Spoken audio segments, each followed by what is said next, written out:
स्वागत है वैल्यू मल्टीकैप्स पर। वैल्यू मल्टीकैप्स एक SEBI registered stock advisory firm है। आज हमारे सीरीज ऑफ सेक्टर एनालिसिस में हम इवेलुएट करेंगे इंडियन रिटेल इंडस्ट्री को, खास करके इंडियन रिटेल अपैरल स्टॉक्स जो कि कपड़ों के कारोबार में है, जिन्होंने आज तक के हिस्ट्री में शेयर होल्डर्स को बहुत पैसा बना के दिया है। इंडियन रिटेल इंडस्ट्री का परिवर्तन बताता है कि कल की लग्जरी जरूरतें आज की हमारी नेसेसिटी बन चुकी है। इंडियन रिटेल इंडस्ट्री लगभग 10% हमारे कंट्री के जीडीपी में कंट्रीब्यूट करती है और 8% लोगों को रोजगार देती है। भारत वर्ल्ड का फास्टेस्ट ग्रोइंग रिटेल मार्केट है और 5वां बड़ा रिटेल डेस्टिनेशन है, जबकि भारत दुनिया का सबसे ज्यादा अनऑर्गेनाइज मार्केट है, लेकिन तब भी रिटेल सेक्टर सॉलिड ग्रोथ कर रहा है। इंडिया की रिटेल मार्केट से ये उम्मीद है कि 2020 तक वो $1 ट्रिलियन हो जाएगा, जो कि अभी $700 बिलियन है, जिसके मुख्य कारण है इनकम ग्रोथ और अर्बनाइजेशन। मेगा ट्रेंड सीधे उभर के आ रहे हैं मॉडर्न अपैरल रिटेल सेक्टर में, जो कि एक स्ट्रक्चरल स्टोरी साबित हो सकती है।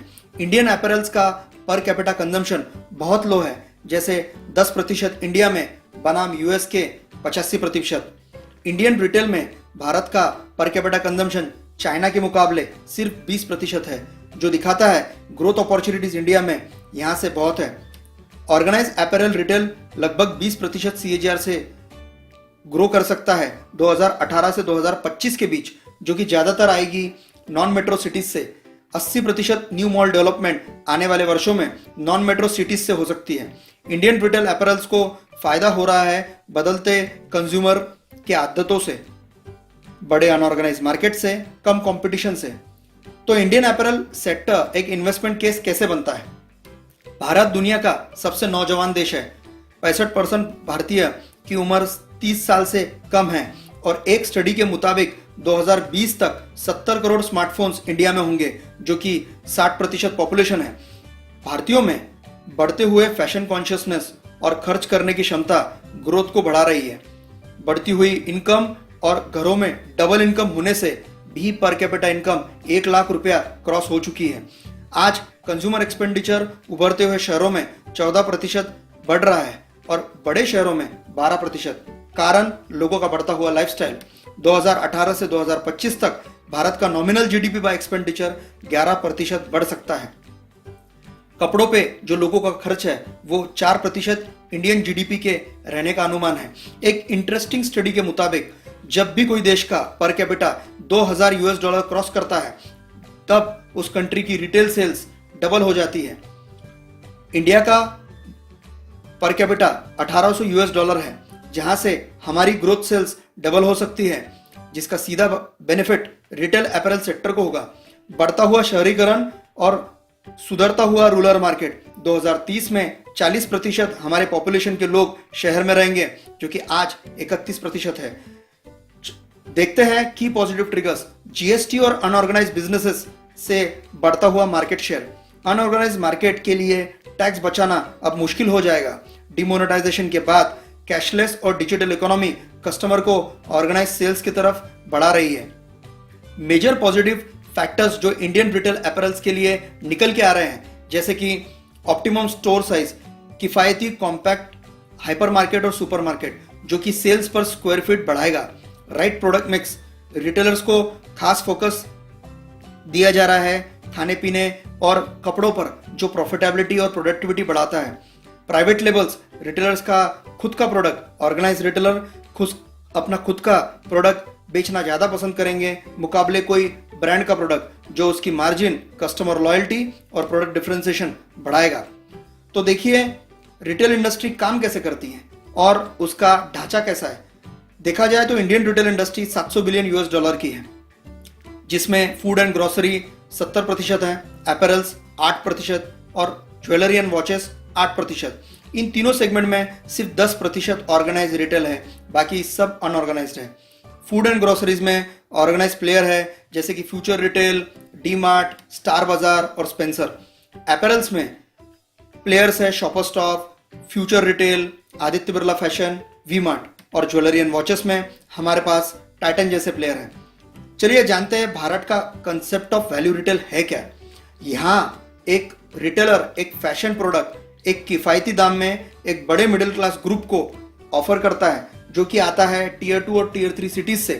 एक मॉडर्न शॉपिंग एक्सपीरियंस से और एक सुपरमार्केट के एम्बियंस के तहत organise retailer basic shopping facility provide करता है, जैसे एयर कंडीशन जगह, trial room, escalator, food joints, toilets, जो कि ट्रेडिशनल स्टोर्स में नहीं होती।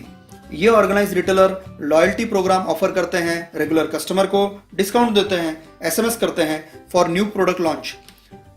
छोटे दुकानदार और व्यापारी वर्ग के लिए ये एंट्री बैरियर जैसा है, क्योंकि ये काफी पैसा खर्च करने जैसा है। इन टीयर 2 टीयर 3 सिटीज में ऑर्गेनाइज रिटेलर काफी लो पेनिट्रेशन है, लेकिन कुछ 100 सिटीज में 10 करोड़ प्लस पॉपुलेशन रहती है, जो कि इन ऑर्गेनाइज रिटेलर के लिए बड़ा मार्केट अपॉर्चुनिटी है। रिटेल कंपनियां अपनी सप्लाई चेन और इन्वेंट्री मैनेजमेंट बेहतर मैनेज कर रही है, स्टोर लेवल पे और वेयरहाउसिंग लेवल पे। मॉडर्न रिटेल प्लेयर्स के अगर की कॉम्पिटिटिव एडवांटेजेस देखे जाएं, जैसे कि फर्स्ट मूवर एडवांटेज इन उभरते हुए शहरों में, जहां इन कंपनियों ने लॉन्ग टर्म लीजेस पे प्राइम लोकेशन पे कॉन्ट्रैक्ट कर लिया है, जो फ्यूचर रेंटल महंगाई और कंपटीशन से उन्हें प्रोटेक्ट करता है। और स्टाफ कॉस्ट भी कम होती है, क्योंकि यहाँ पे लोकल टैलेंट सस्ता होता है। ऑर्गेनाइज रिटेलर्स का मेजॉरिटी एडवर्टाइजिंग कैंपेन होता है प्रिंट मीडिया से मुकाबले डिजिटल मीडिया, जो कि कम खर्चीला है और हायर एफिशिएंसी ऑफर करता है छोटे सेंटर्स पर। देखिए size of opportunity Indian retail industry की 2018 से 2025 तक अनुमान है organise apparel market 5 trillion rupees हो सकता है, जिसकी CAGR ग्रोथ 20% से ज्यादा हो सकती है। बढ़ते हुए कंज्यूमरिज्म की वजह से प्राइवेट कंजम्पशन 56% इंडिया GDP पहुंच गया है। अगर आप देखें डिमांड ड्राइव इंडियन रिटेल का, तो वो आ रहा है बढ़ते हुए कंज्यूमरिज्म से, बढ़ती हुई अफोर्डेबिलिटी से, आसान क्रेडिट फैसिलिटी से और कस्टमर अवेयरनेस से। बढ़ता हुआ कंज्यूमरिज्म आता है यूथ पॉपुलेशन से और उनकी खर्च करने की क्षमता से। बढ़ती हुई अफोर्डेबिलिटी आती है बढ़ती हुई वर्किंग वुमेन क्लास से, government schemes in rural areas में और ज्यादा डिस्पोजेबल इनकम से। आसान क्रेडिट फैसिलिटी होती है प्लास्टिक मनी के बढ़ते हुए चलन से, और कस्टमर अवेयरनेस होती है इंटरनेट पेनिट्रेशन से, एडवर्टाइजिंग से और यूथ कॉन्शियसनेस से। अगर हम देखें वेल्थ क्रिएशन ट्रैक रिकॉर्ड कुछ इंडियन रिटेल स्टॉक्स का, बीते 3 से 5 वर्षों में इंडियन रिटेल स्टॉक्स ने शेयर धारकों को मोटा मुनाफा कमा के दिया है और निफ्टी को आउट परफॉर्म किया है। जैसे रिटेल स्टॉक्स जैसे DMart, future retail, V-Mart, Titan जैसे कई डोमेस्टिक और फॉरेन ब्रोकर हाउसेस ने इंडियन रिटेल सेक्टर पर पॉजिटिव कवरेज दी है और ज्यादातर वे इंडियन अपैरल्स पर बुलिश है।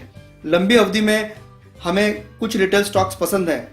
हमारे स्टॉक सब्सक्रिप्शन सर्विसेज की और जानकारी के लिए लॉगिन करें valuemulticaps.com, जहां पे mega cap stocks, blue chip stocks और मल्टीबैगर स्टॉक्स एक पर्सनलाइज ऑनलाइन अकाउंट के थ्रू प्रोवाइड किए जाते हैं।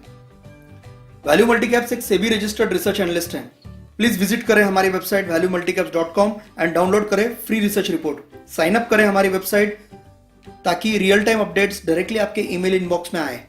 ऐसी ही इंफॉर्मेटिव वीडियो की जानकारी के लिए सब्सक्राइब करें हमारा चैनल वैल्यू मल्टीकैप्स और नोटिफिकेशन की बेल आइकॉन को दबाना ना भूलें। धन्यवाद।